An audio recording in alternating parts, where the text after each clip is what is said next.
Assalamualaikum warahmatullahi wabarakatuh. Ayah bunda, setelah kemarin kita memahami betapa pentingnya iman pada ayat-ayat Allah, agar kita yakin pada setiap apa yang Allah janjikan lewat firman-Nya. Pada pertemuan kedua, kali ini kita akan menyelami kegelisahan-kegelisahan manusia modern hari ini. Ayah bunda yang dirahmati Allah, bayangkan seorang pemuda yang terengah-engah bangun pagi untuk kerja, terjebak kemacetan, target karir yang mengejar, utang yang menggunung, lalu pulang ke rumah hanya untuk disambut konflik keluarga atau kesepian. Di tengah dunia yang cepat ini, kita sering merasa seperti terombang-ambing gelombang tuntutan. Lalu di mana Allah dalam kegelisahan ini? Ayah bunda yang dirahmati Allah, firman Allah dalam Quran surat Al-Baqarah ayat 286 mengingatkan kita, la yukallifullahu nafsan illa wus'aha. Allah tidak membebani seseorang melainkan sesuai dengan kesanggupannya. Mari kita renungkan ayat ini dari 4 sudut. Dimulai dari konteks turunnya, maknanya, motivasinya, dan aplikasi di zaman hari ini seperti apa. Ayah bunda yang dirahmati Allah, ayat ini turun di Madinah saat umat Islam mulai dihadapkan pada syariat yang detail, mulai dari puasa, zakat, jihad, dan yang lainnya. Sebagian sahabat khawatir tidak sanggup memikul beban itu. Bahkan ada yang bertanya, apakah kita akan dihukum jika lupa atau tidak mampu? Ayah bunda yang dirahmati Allah, Allah menurunkan ayat ini sebagai jaminan kepada kita bahwa tidak ada beban yang aku letakkan di pundakmu, ya, di pundak kita, kecuali sudah sesuai dengan kapasitas kita, sesuai dengan kemampuan kita. Ayah bunda, ini adalah bentuk rahmat, bentuk kasih sayang Allah kepada kita. Allah itu bukan seperti bos yang menuntut overtime tanpa jeda. Allah itu maha pengasih yang paham batas kemampuan hamba-hambanya. Dalam ayat ini, ayah bunda, ada kata wus'aha, berasal dari kata wasa'a, yang artinya kelapangan atau kapasitas. Allah tidak memaksa kita masuk ke dalam celengan yang sempit, karena Dia memberi tugas sesuai dengan volume jiwa kita, sesuai dengan kemampuan kita. Tapi sesuai kesanggupan ini bukan berarti hidup akan mudah begitu saja. Musibah, kegagalan, atau amanah yang berat bisa saja datang tiba-tiba. Namun ayat ini menegaskan kepada kita, apapun itu, Allah sudah filter sesuai dengan kemampuan kita. Seperti kata Ibnu Abbas, Allah itu tidak memerintahkan sesuatu kecuali Dia tahu hamba-hambanya bisa menjalankannya.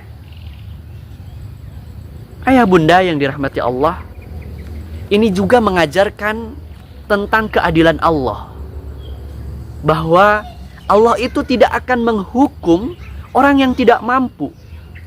Jika ada kewajiban yang terlewat karena keterbatasan fisik, ekonomi, atau psikologis, maka ada maaf, ada ruang ampunan Allah di sana.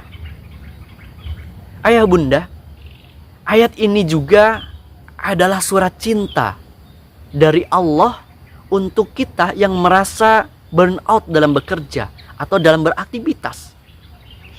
Untuk ayah bunda, untuk abang kakak, semuanya dimanapun berada, Bagi yang sedih, tenang saja. Air matanya tidak akan melebihi kekuatan daya tampungnya. Bagi yang hari ini merasa gagal, ini ujian, bukan akhir sebuah perjalanan. Bangkitlah, karena saya yakin kita semua bisa selagi kita punya Allah. Bagi yang kelelahan dalam beribadah, jangan memaksakan diri tahajud semalaman gitu ya. Jika tubuh kita lelah, karena Allah mencintai ibadah yang sedikit tapi continue, istiqomah. Allah tidak meminta kita jadi Superman atau Wonder Woman. Dia hanya mau kita jadi diri sendiri dengan segala keterbatasan, tapi tetap bersungguh-sungguh dalam menjalankannya. Lalu, bagaimana ayat ini bisa jadi panduan hidup kita hari ini? Ayah bunda yang dirahmati Allah dimanapun berada, ayat ini mengajarkan kita untuk jangan terjebak dalam narasi bekerja keras. Ya, maksud bekerja keras ini yang mengorbankan kesehatan mental. Allah tidak meminta kita untuk bekerja 18 jam per hari sampai depresi, sampai stres gitu. Tapi bekerjalah sesuai dengan kapasitas kemampuan kita. Lalu istirahatlah, karena di sana ada hak tubuh badan kita.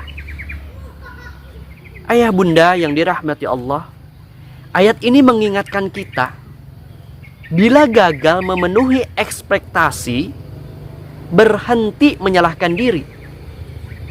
Karena Allah saja tidak membebani kita di luar kemampuan kita. Mengapa kita menyiksa diri dengan selalu menyalahkan diri ketika gagal? Ayat ini juga mengajarkan kita tentang memprioritaskan yang wajib, lalu yang sunnah. Jangan paksakan diri menghafal 1 juz per hari. Kalau memang belum mampu, mulailah dengan 1 ayat per hari. Tapi continue, tapi konsisten, tapi istiqomah. Ayah bunda yang dirahmati Allah, ayat ini juga mengingatkan kita tentang pentingnya bersinergi dengan komunitas. Jika memang kita lemah di satu area, carilah orang yang bisa membantu kita. Seperti kata Nabi Muhammad SAW, orang yang kuat bukanlah yang jago gulat, tapi yang mampu mengendalikan diri saat marah. Maknanya apa? Kekuatan sejati adalah mengenal batas diri. Kalau merasa diri kita gak mampu, gak apa-apa untuk minta bantuan orang lain. Dengan minta tolong ke orang lain bukan berarti kita lemah, tapi kita paham terhadap diri sendiri.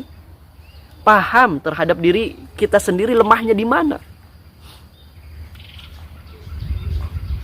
Di akhir zaman yang penuh ketidakpastian ini, ayat ini adalah jangkar ketenangan. Saat kita kecewa pada diri sendiri, ingatlah, Allah lebih tahu kapasitas kita daripada diri kita sendiri. Kita tidak perlu hidup dengan beban harus sempurna. Cukup jalani hidup ini dengan peran yang kita hadapi hari ini. Cukup jalani peran kita dengan ikhlas, lalu serahkan hasilnya kepada Allah. Sebab Allah tidak melihat seberapa hebat usaha kita, tapi seberapa tulus perjuangan kita dalam batas manusiawi kita. Jika ayah bunda hari ini merasa hampir patah, merasa hampir menyerah, merasa gak kuat dengan segala ujian dan cobaan yang Allah berikan, ingatlah, Allah tidak akan membiarkan kita patah. Allah tidak akan membiarkan kita lemah. Karena Dia tahu batas kemampuan kita, karena kita tahu kita bisa bertahan atas segala ujian yang Allah berikan. Dengan Allah memberikan ujian kepada kita, tantangan hidup kepada kita, Itu tandanya Allah masih percaya dan menganggap kita sebagai hambanya. Wallahu a'lam bishawab. Alhamdulillah, ini materi kedua. Insya Allah pertemuan berikutnya kita akan sama-sama belajar dari Quran surat Al-Insyirah ayat 5-6. Kita akan menyelami maknanya dan menemukan cinta Allah kepada kita. Sampai bertemu di episode berikutnya.